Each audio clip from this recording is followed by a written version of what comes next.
Before the war started, the midterms were already a political disaster of immense dimensions for MAGA, for Trump. They're going to lose up and down the ballot all over the country. The tidal wave is coming. This war is a disaster. We're not winning this war, and that is unpardonable in the United States. I'm Joanna Coles. This is the Daily Beast podcast, and today's guest is one of the most battle-hardened political operatives you can think of. He worked in the Bush White House. He ran the John McCain campaign. I am talking, of course, about Steve Schmidt. He was a co-founder of the Lincoln Project. He's now spearheading Save America, and he is one of Donald Trump's most arch and articulate critics. So today we get into some specifics. First, the war and how this is a catastrophic decision for the Republican Party.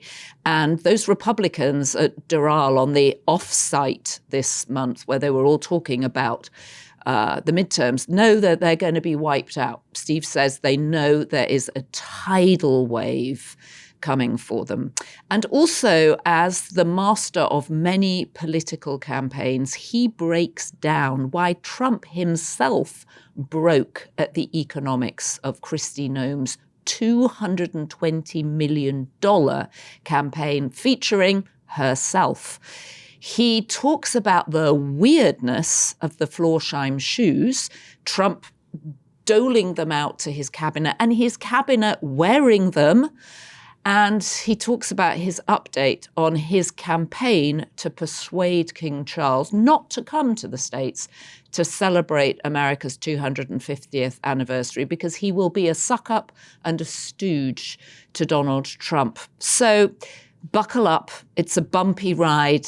It's full-on Steve Schmidt with his warning for America.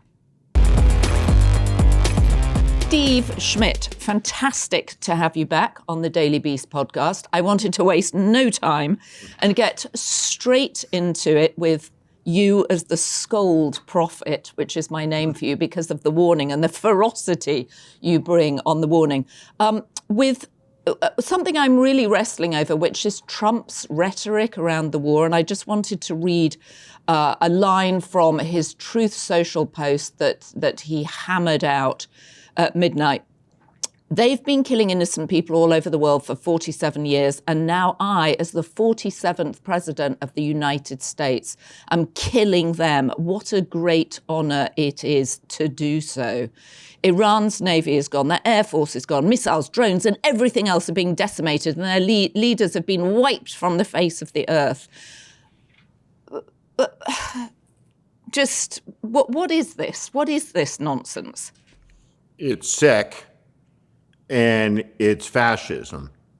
This is how a fascist leader talks. And it was always, in the end, the place that Donald Trump was destined to arrive at. This is the sum of the journey that goes all the way back to Central Park and the Central Park Five and let's lynch them, and decades of intimations towards violence, the campaign rallies where you saw the person behind the podium with the power calling for violence by the mob against the individual over and over and over and over again. You combine that with all the elements of dehumanization, which he has become an expert practitioner of, and here we are.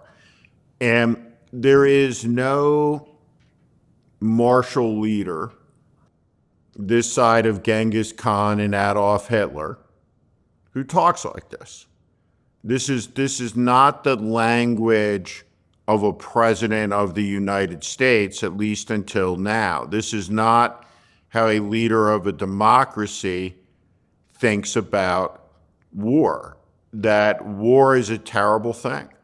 And you see it commodified, you see it franchised, you see it celebrated, and you see it turned into video content. of the lowest common denominator form. It's appalling morally, spiritually, and it's a terrible affront to the concepts of American patriotism and what Lincoln called, when pondering the sacrifices to perpetuate the Union, the last full measure of devotion. It's appalling.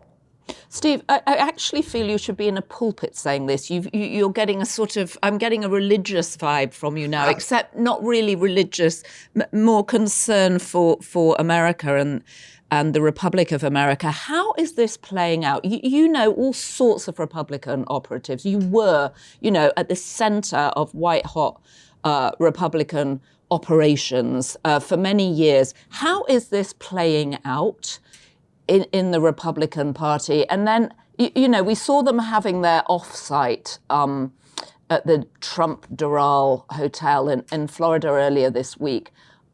How is this war going to impact the Republicans, do you think, in the run-up to the midterms? Before the war started, the midterms were already a political disaster of immense dimensions for MAGA, for Trump. They're going to lose the House majority. They're likely to lose the Senate majority.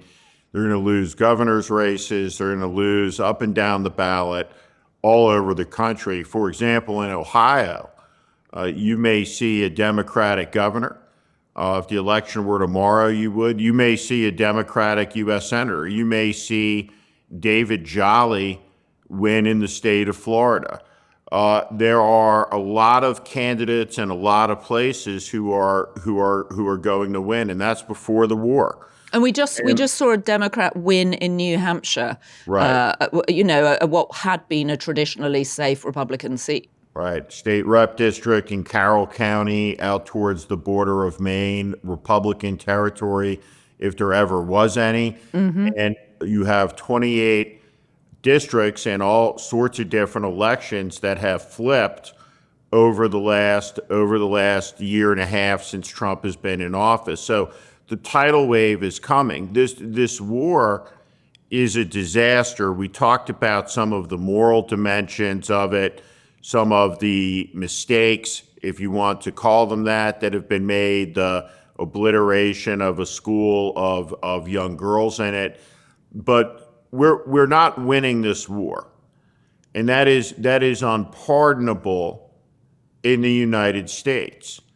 And when you say we're not winning it, do you understand why we're at war? I mean, I think one of the complicated things is there's been no explanation of why we did this, other than there was clearly military intelligence, probably from the Israelis, that there was the opportunity to take out the leadership in Iran.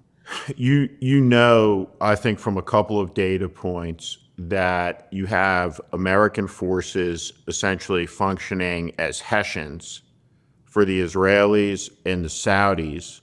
Can you explain what Hessians are? Hessians were the mercenaries employed by the British against the Continental Army, against the colonial army during the American Revolution. They were mercenaries.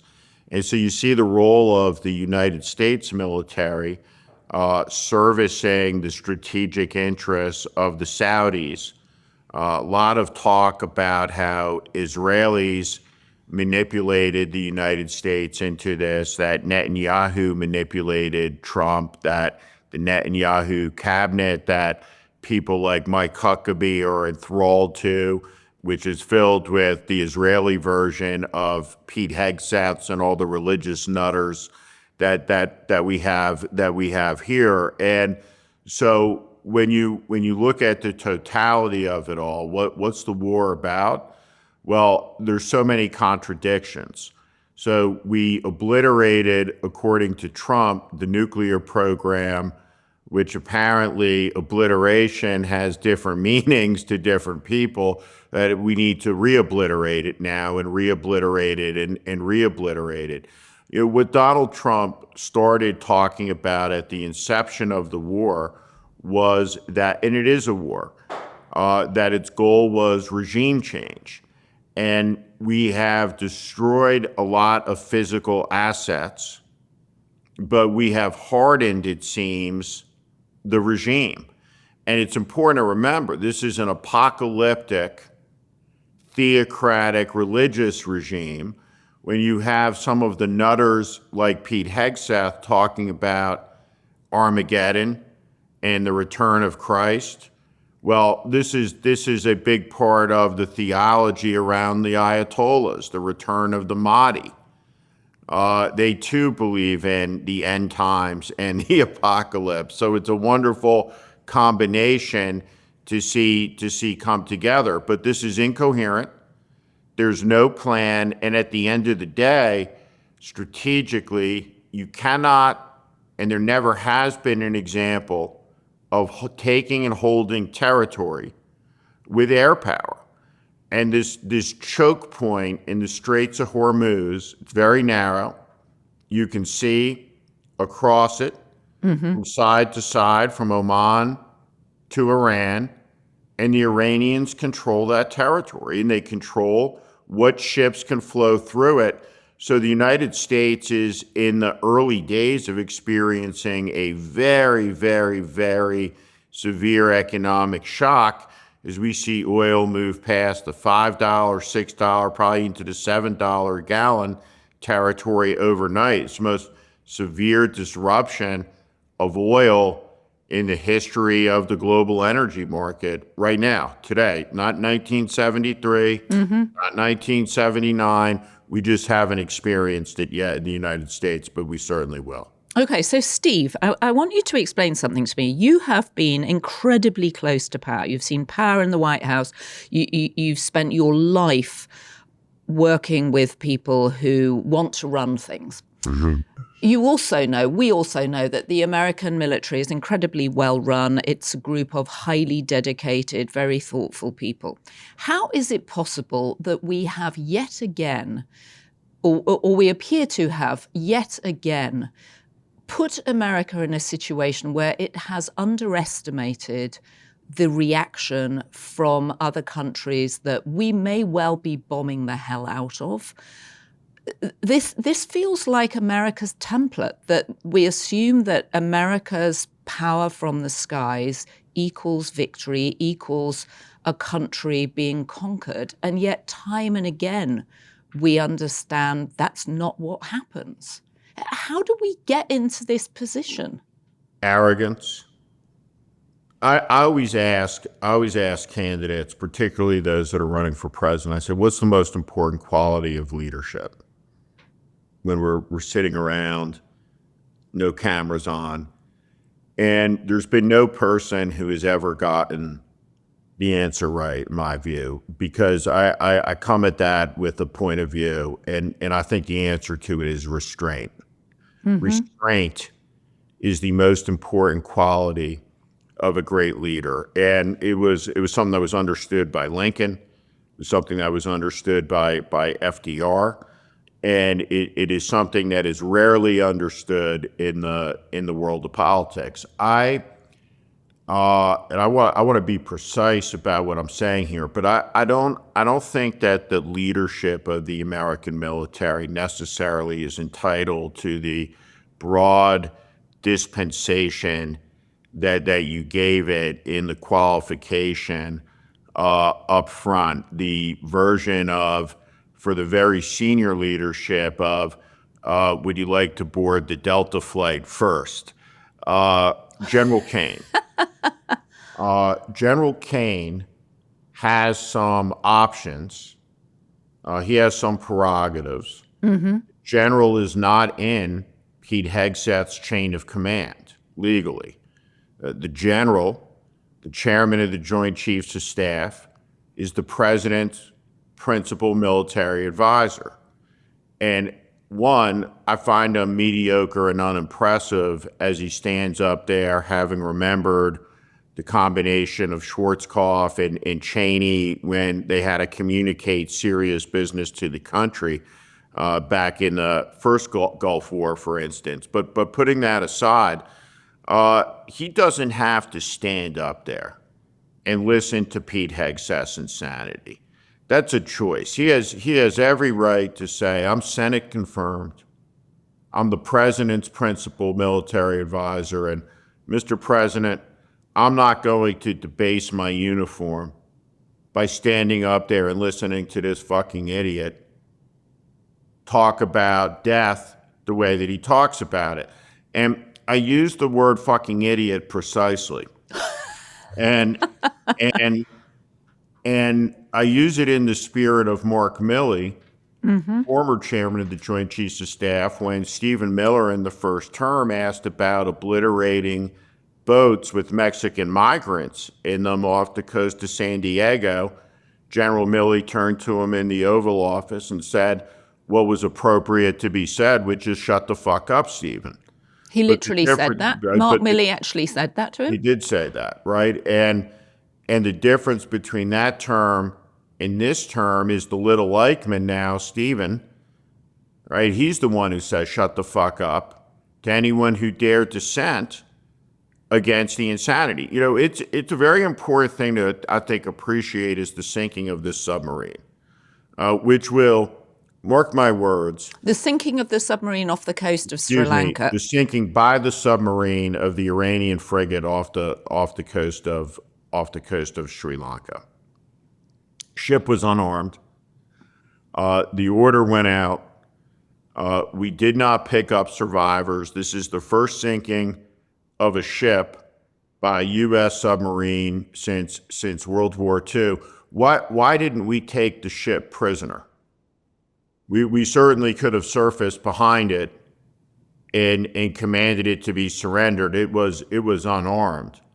So the bloodlust at hand, and the proposition that the U.S. armed forces are a moral force and a force that fights the nation's wars when necessary, with restraint that's appropriate under international law and the laws of war.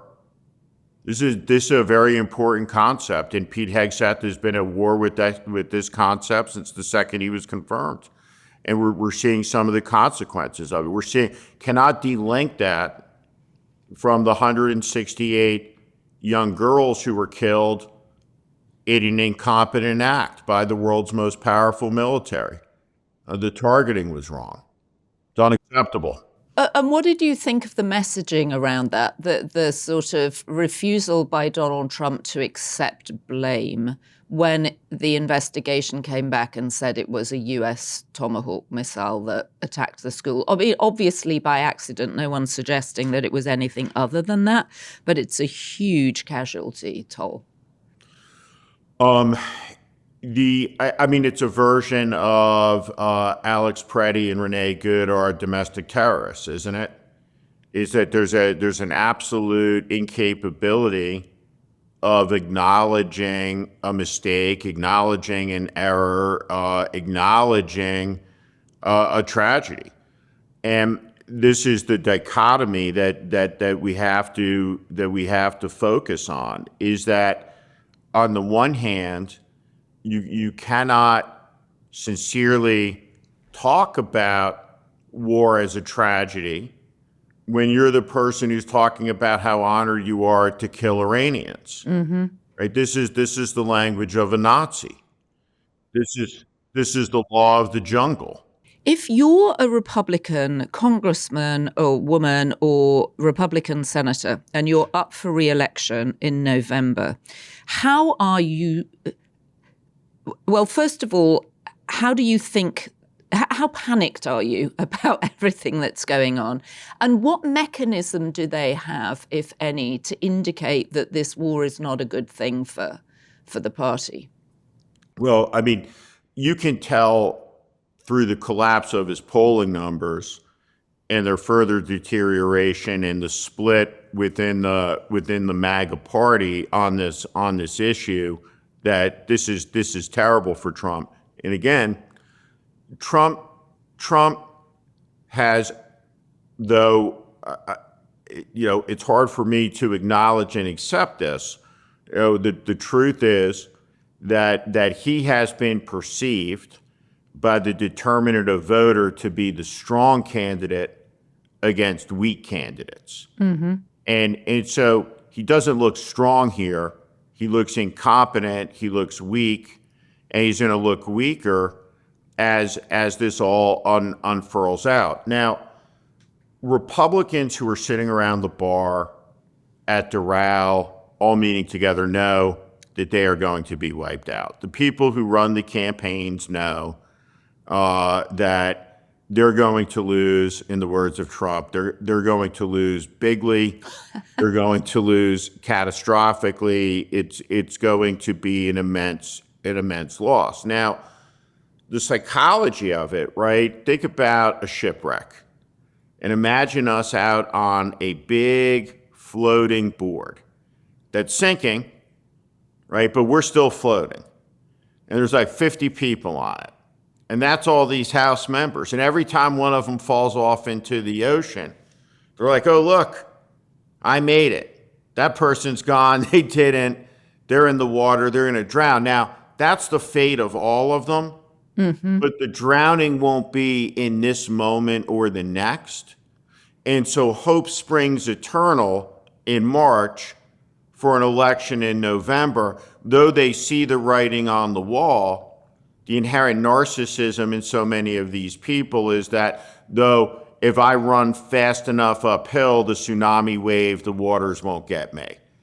And that will be true for a couple of them who will be the narrowest winners in an election where the water is high and licking at the backs of all their shoes as they're running uphill.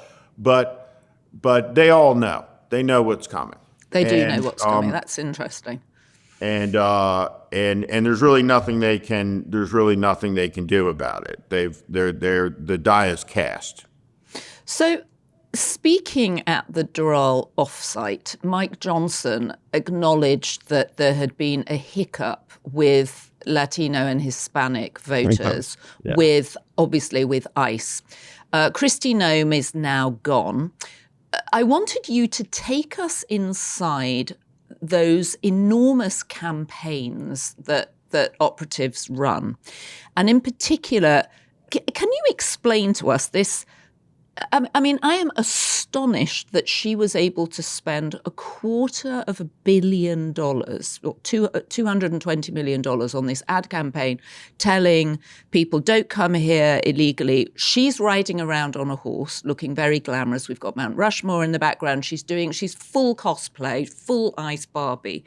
And then, of course, there's the brilliant moment in the hearings where Senator John Kennedy from Louisiana leads her like a horse to drink and then says, and I've watched your warnings, I went down a spiral of your videos on this, where he leads her to drink and basically says, and the president knew about this, did he? And of course she says yes, and it then transpires that perhaps he didn't. But in terms of understanding how these campaigns work from an operative's point of view, can you explain it? Well, sure. I think I can explain what it is that they did, with the caveat that there's no precedent for it. There's no precedent for a cabinet secretary taking $250 million and awarding that $250 million through a no-bid contracting process to your political cronies, who then split up. If the amount of money is $220 million, you're talking about a maximum fee potentially of $34 million. So the question around this. So wait a minute. Where does the fee come from? When you say maximum fee, what is that fee? If you remember the television show Mad Men with Don Draper. Of course, with the heavenly John Hamm. Right, the way that advertising companies made money, and the way that money is made in a political campaign, is by commission if you're making the ads, and that commission is a percentage of the media buy. So in old school advertising, the industry standard remains the industry standard. California initiative campaigns largely still charge 15%. So if you're buying time, right, which is you're buying television advertising time from ABC, NBC, whatever that is, you have $1 million, right? 15% of that is reserved typically for fees. Now, on a presidential campaign, say it's $1 billion, and let's imagine I'm running a presidential campaign, and the media guy says, well, I want to charge 15%, so I'll make $150 million because we're going to spend $1 billion on TV. That's when you laugh at that person. And that person may get paid a couple $1 million for the placement. But the question around Kristi Noem that no one has quite hit the bullseye on, Joe Neguse, the congressman from Colorado, came very, very close. He skimmed it. But here's the question. Is under the agreement that was signed by the Department of Homeland Security, what is the fee structure for the advertisers, for the ad makers? How much did they get in fees? And under that amount, you're going to find out on a subcontractor basis. And there was that question in the hearing. She goes, well, I don't know about the subcontractors, but if you remember, she knew at fine detail all of the metrics about the advertising campaign, but no idea whatsoever about who was placing any of it. But at any rate, you have upwards of $33 million of fees that could be associated with that campaign. And Democrats with subpoena power will be able to determine where did those fees go. Was there a discount below 15%? But there's some number in the amount of millions of dollars that I suspect flowed back to, maybe even to Kristi Noem. Last thing I'll say about this, none of this was a secret. I read about this for months in the Daily Beast. All of the dress up, all of the ads, all of this was out there. It was astonishing. I wrote about it. I've written about it at least half a dozen times, astonished by it.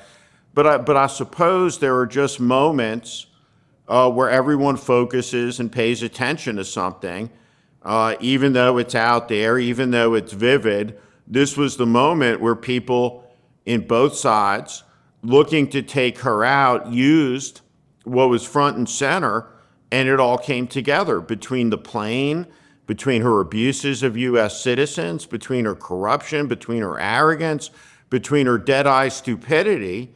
It was the moment where enough was enough, and so she's gone, and now she lives outside the MAGA walls, and we'll see how she enjoys that experience. But the days of living on the military base, flying around in the bedroom on the plane, the days of the $250 million ad campaign, it's all over. It's over. So Steve, I mean, totally interesting to hear that breakdown. If you're Donald Trump and you haven't fired anybody yet from your cabinet, and the reason that they're there is because they're giving him great loyalty, and you've watched Kristi Noem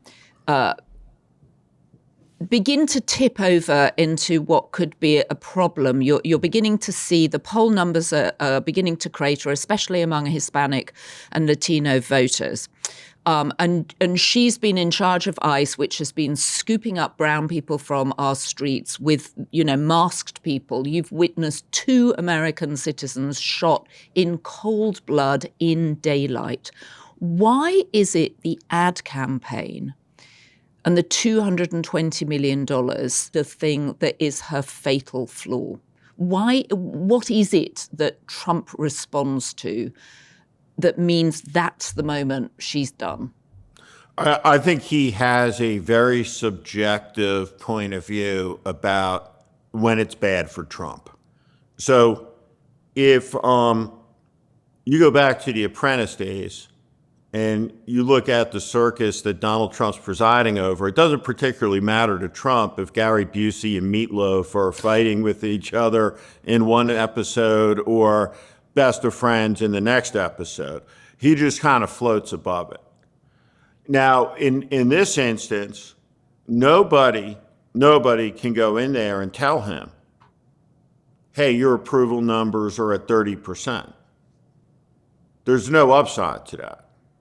There's no person who walks in there to take the bullet, right? This is the full Führer dynamic playing out, right? There's no incentive for any of these people to go tell him the truth, just like there's no incentive for anyone around Putin to go tell him the truth about anything.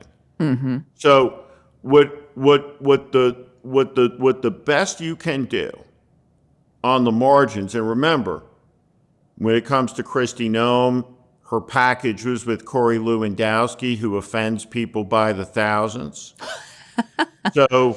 So at the moment when there's opportunity to pay back Corey, to pay back her, and people can go say, she could hurt Trump, or she is hurting Trump, or she took advantage of Trump. And what was premised, and you can go back to Brad Parscale. I remember this from the Lincoln Project in 2020 when Brad Parscale was fired after ads that the Lincoln Project ran that talked about how he had gone out on Trump's dime and bought a couple townhouses, a Ferrari, a boat, and that drives Trump crazy.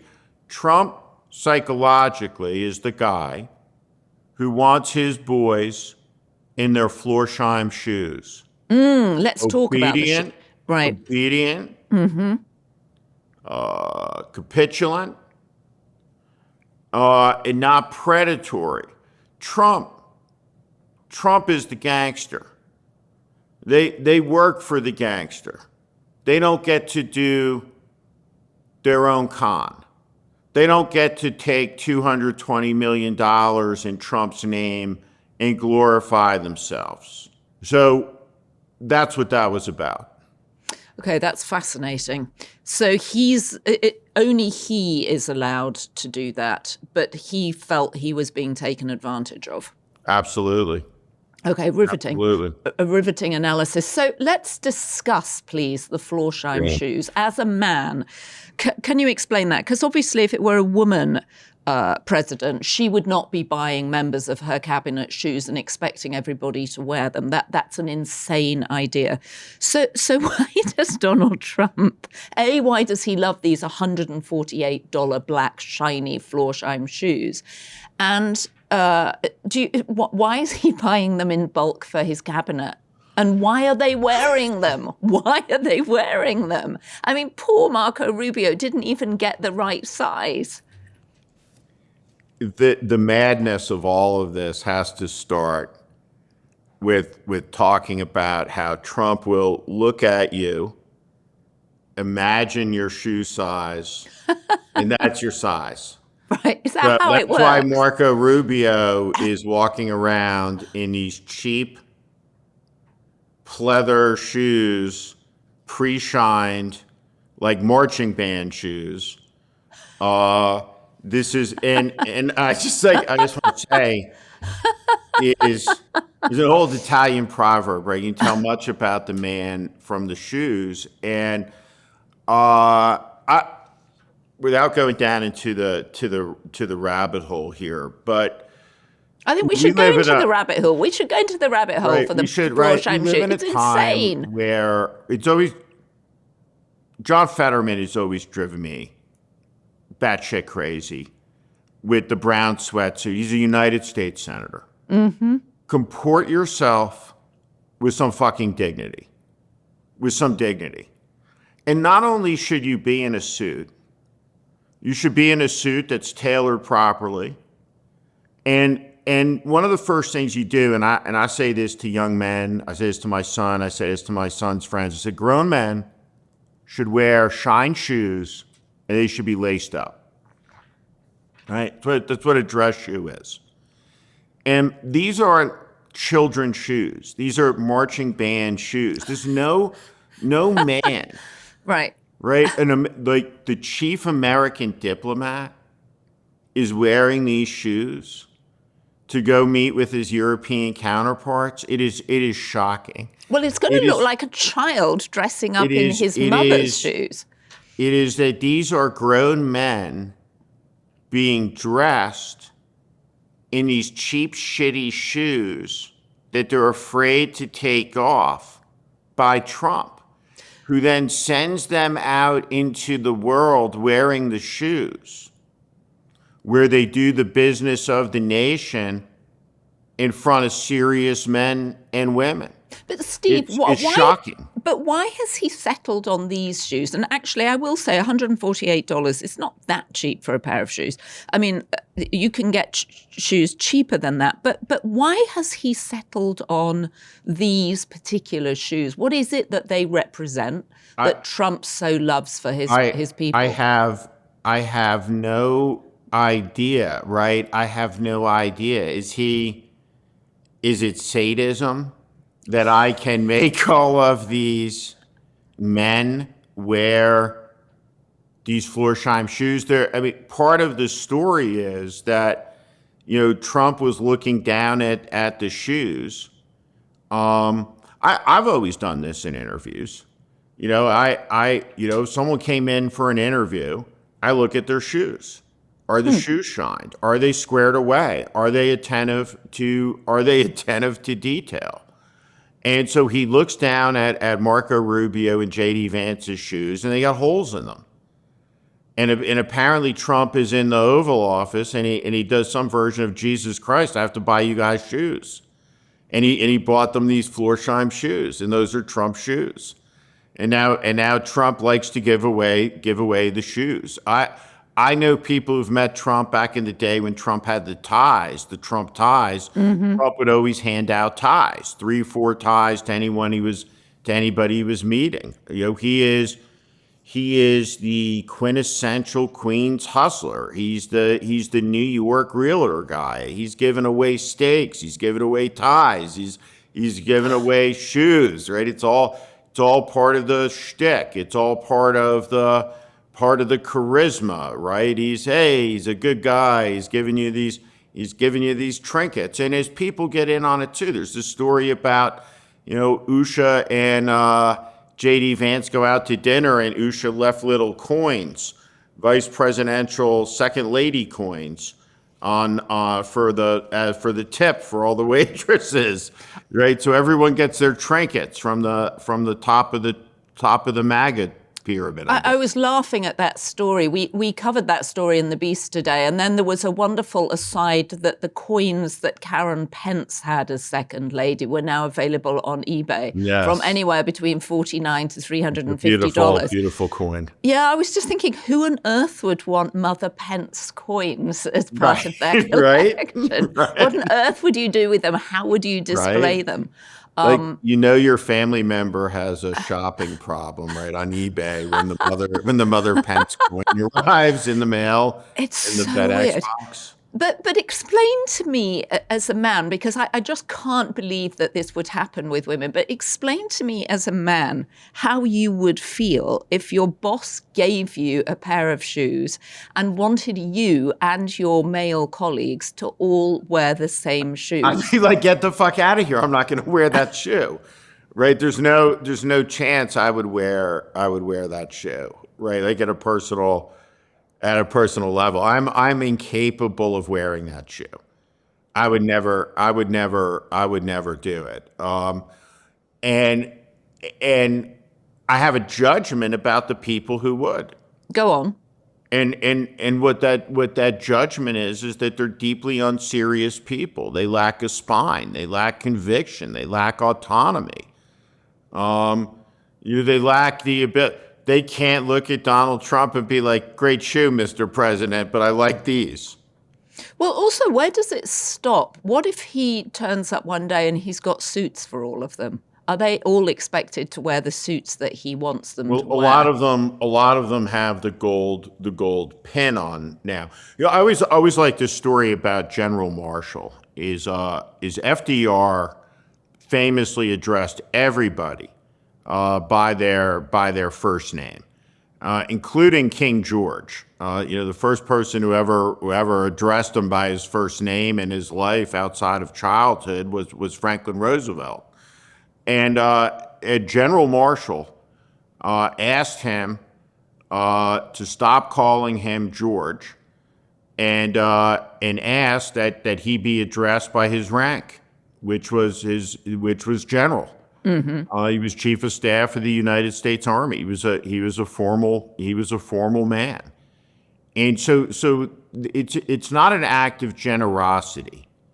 It's not a quirky act of generosity. It is an act of control, to demand for obedience, for submission, and it's a real window into the culture. Right? There's the famous Solzhenitsyn story that he tells about Stalin at the party meeting, and how that the submissive, sycophantic Politburo was afraid to stop clapping. And as the story goes, the first man who ultimately does stop clapping is later arrested, and the lesson imparted to him is never be the first to stop clapping.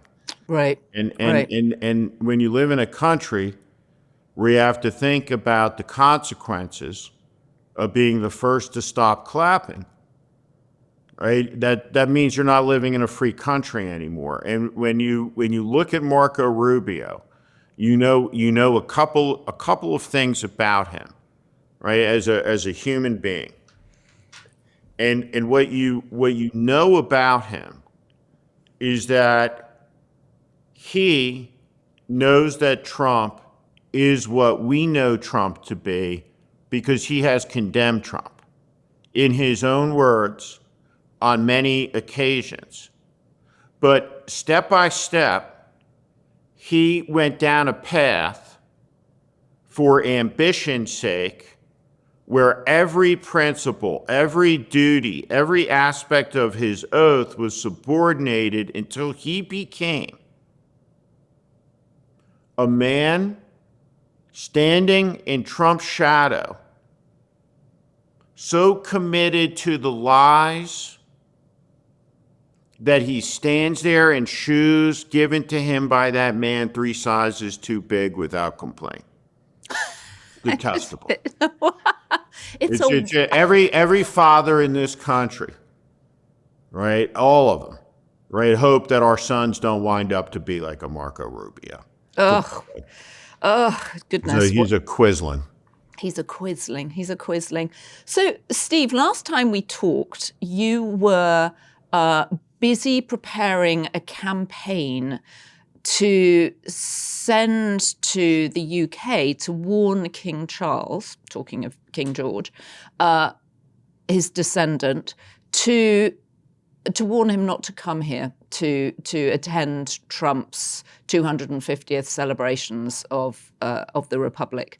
Where are you with that campaign? And of course, since we last talked, also I should point out, Andrew, formerly known as Prince Andrew, King Charles's younger brother, was arrested over and questioned for 11 hours by the police over his connections with the Epstein affair.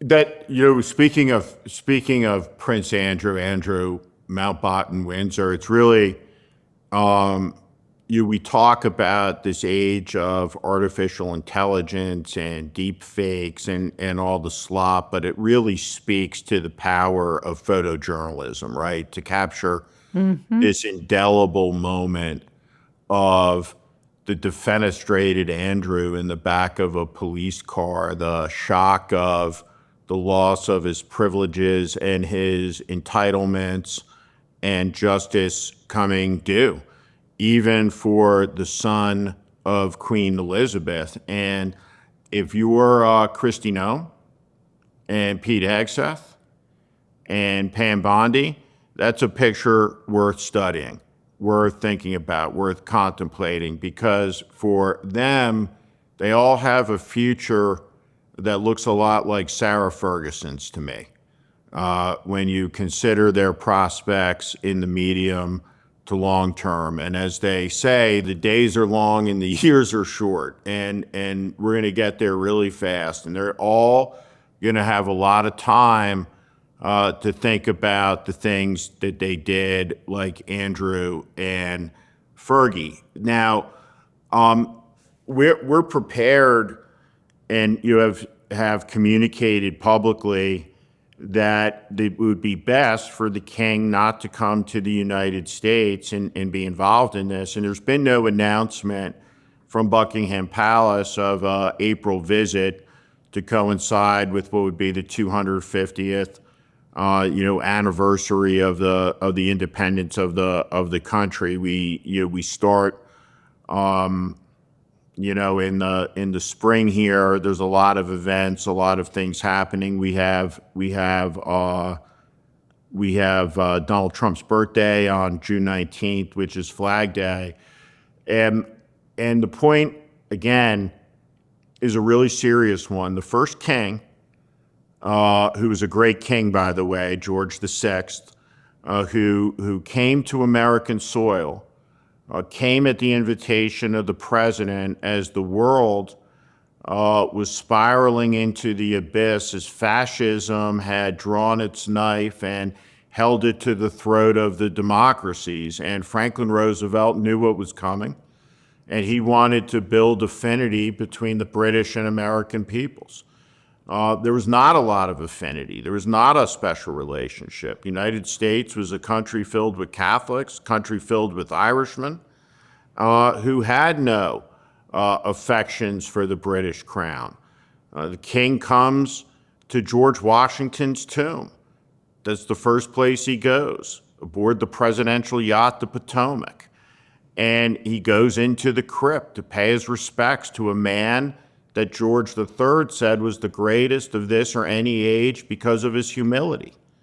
Because he could have been a Caesar, he could have been a tyrant, he could have been a king. And he chose instead to retire, to set in motion a peaceful transition of power that endured until Donald Trump broke it. And so this is a moment of world crisis. This is a moment of American crisis.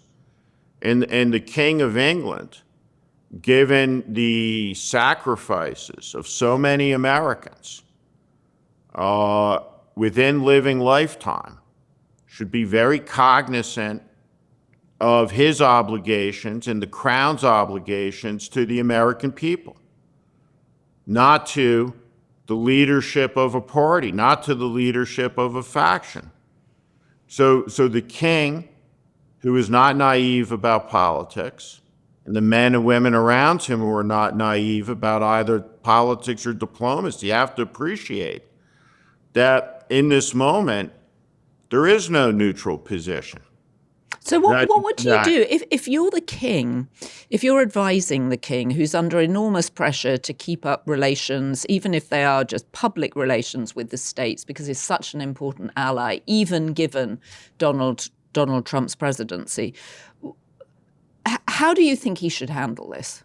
Have you had a sense that they know what you're planning if he were to come? Well, I mean, it's been in the media. There's been enough, I think, talk about it, and I think that more broadly, the Buckingham Palace should have a keen appreciation, including that His Majesty's ambassador is Peter Mandelson. Is that given the extraordinary circumstances and the connections to Epstein and the connections to his brother and the connections to Trump, is that discretion is the better part of valor here?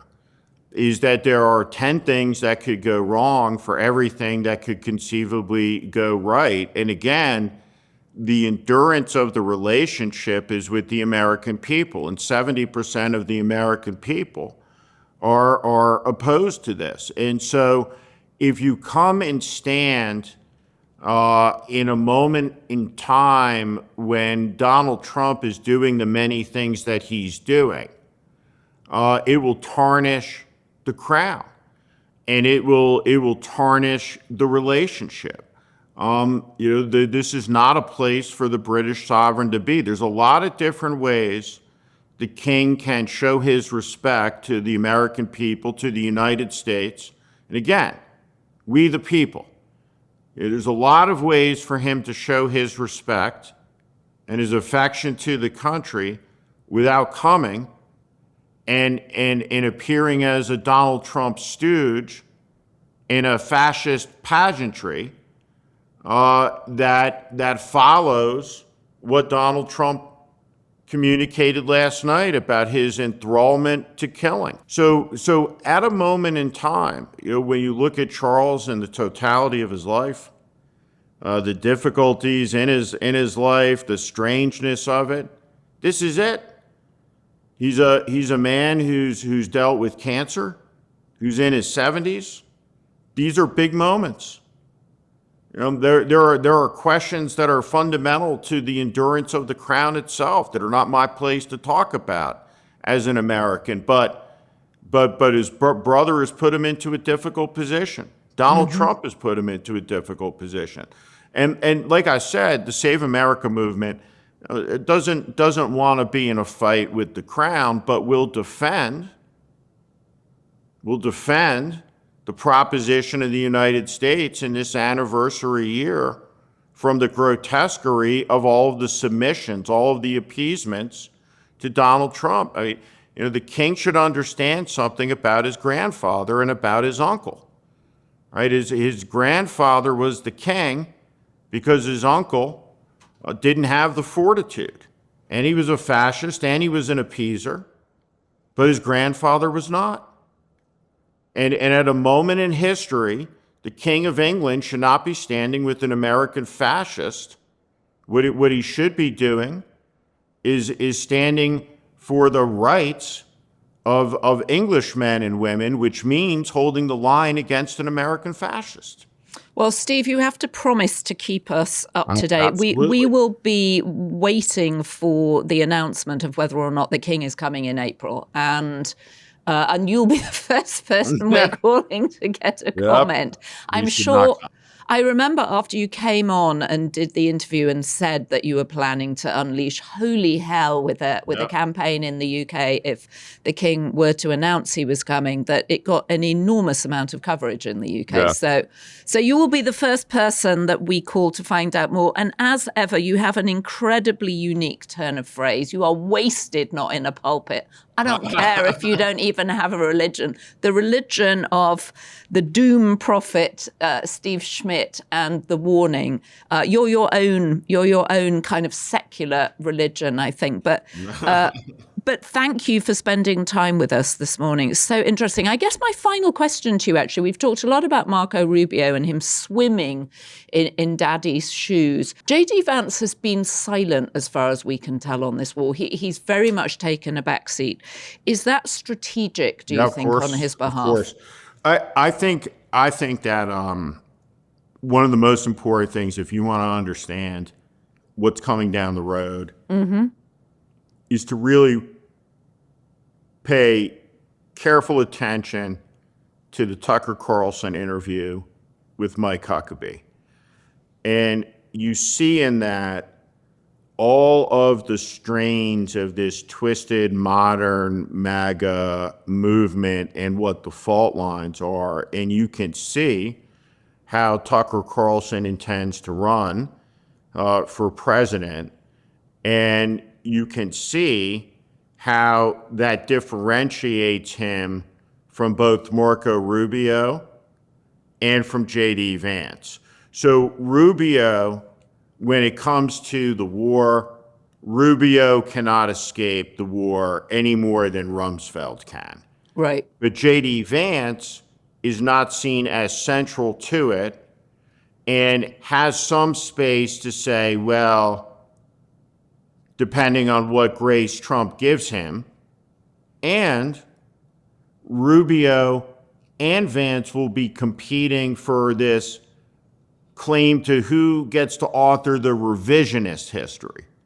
So 6 months from now, everything that they said in the first week of this war will be buried under 150 feet of bullshit as Pompeii was buried in ash.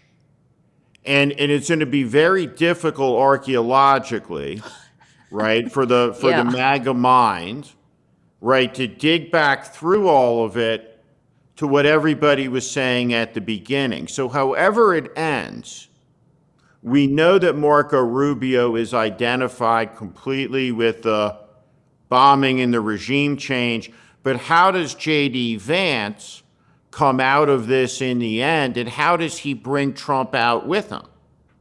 Is it in Trump's interest to break J.D. Vance's way? Is it in Trump's interest to break Marco Rubio's way? In the end of the day, for the man who can make other men wear his shoes, we know that he can bend them to whatever version of truth it is that he's selling on that day. We're at war with East Asia. We're not at war with East Asia. We've always been at war with East Asia. We've never been at war with East Asia. It's all at the whim of Donald Trump. So we'll see in this psychodrama that plays out over the next couple of years, where what happens tomorrow has no attachment to what was said today or yesterday or the day before, where it can all be made up again like a new reality show episode. Not in the real world, but inside that MAGA primary, 100%. Well, I'm confident that you will do your very best to hold truth to account, Steve Schmidt. We'll do it. Good to see you. Thank you. So I think my favourite part of the conversation was really the stuff about the shoes. I mean, come on, you can take the girl out of fashion. You can't take fashion out of the girl. I'm obsessed by the idea that a row of men would sit there all wearing the same shoes. That would never happen with women. And it's just so strange. Why would Marco Rubio, proud Marco Rubio, well, not that proud because he has done a 180 about Trump, but nevertheless, why would he be photographed in shoes which were clearly 3 sizes too big? And do you think, and I should have asked this to Steve Schmidt, but now I'm thinking about it, it's kind of obvious. Of course, Trump knew that the shoes were too big for Marco, and he ordered them anyway. I can't believe that Marco Rubio was wearing them. It was sort of insane. Anyway, that was my favourite part of the conversation, but I'm very intrigued to know what your favourite part is. So feel free to comment on YouTube. Don't forget to join the Daily Beast. Subscribe to the podcast. You get tons of extra content once you become a subscriber. Become a Beast tier member and you get tons of extra content. And don't forget, as our First Lady would have us, be Beast, otherwise be Beast. Very strange. I'm sorry to hear that she felt she needed to tell us it was lonely at the top. At the top of what? The Tower of Mar-a-Lago? I don't know. But for those of you who missed it, the First Lady was talking at the White House to celebrate International Women's Day. And she was a couple of days late, actually, but no matter. She talked about how lonely it is at the top. Very lonely. Top is lonely. We'll see you tomorrow. Have a good rest of your weekend. So the good news is we have so many Beast tier members now. There are too many names to read out, and we really appreciate your support. Thanks to our production team, Devon Rogerino, Ryan Murray, Rachel Passer, Heather Passaro, Neil Rosenhaus.